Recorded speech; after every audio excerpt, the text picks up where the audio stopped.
Well, officials in New York City issued a security warning ahead of the Passover holiday, concerned about violence against the Jewish community. This warning comes amid rising tension at Columbia University.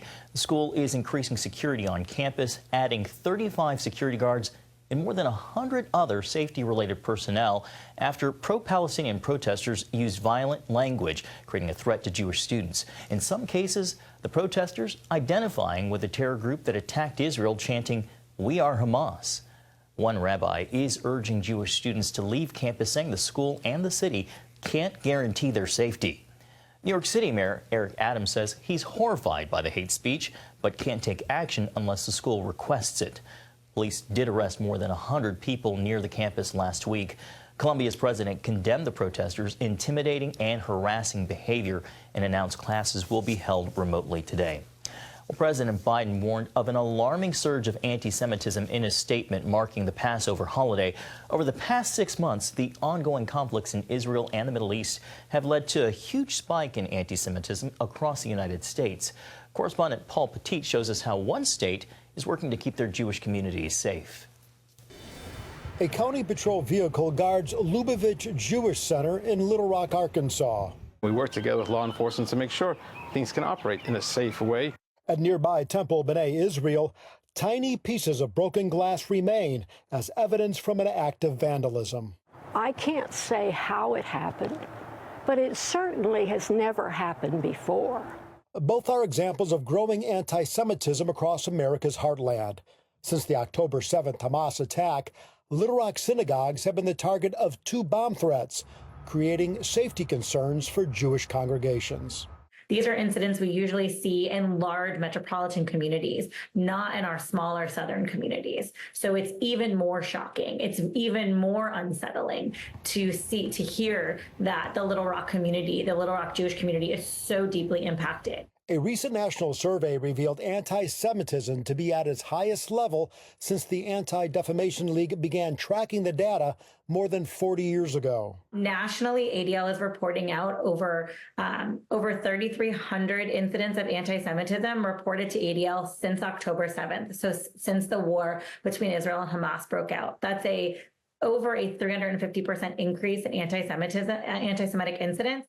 Arkansas Governor Sarah Huckabee Sanders calls the right to worship freely and safely our most fundamental right, but nothing existed previously to aid those who were at possible threat of a terrorist attack. So the governor's office worked with the Arkansas State Police and the state legislature to address it. And basically what it does is it provides funds for organizations that are spiritual or religious-based nonprofit organizations to enhance their safety protocols and to make sure that they are able to offer safe worship for their congregants.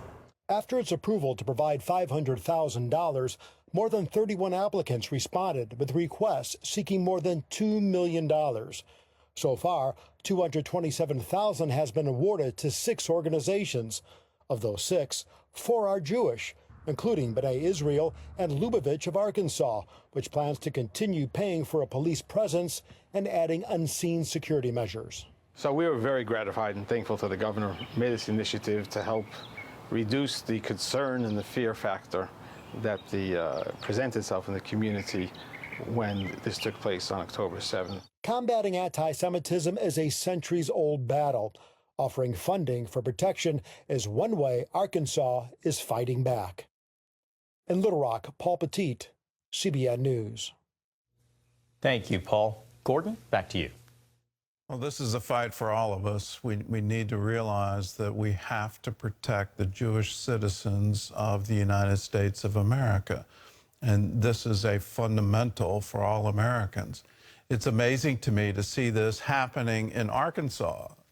And to see Jewish students at Columbia University be afraid to go to class, to see the absolutely horrific rise in attacks against synagogues, hate crimes against Jewish people.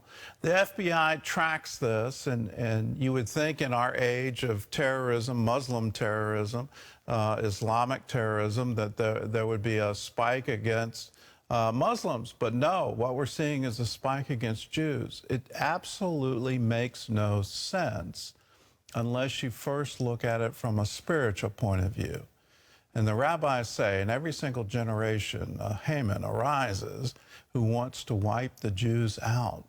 We're seeing it now, and it's called Hamas. So when protesters in New York City say, we are Hamas, what they're calling for is the extermination of Jews.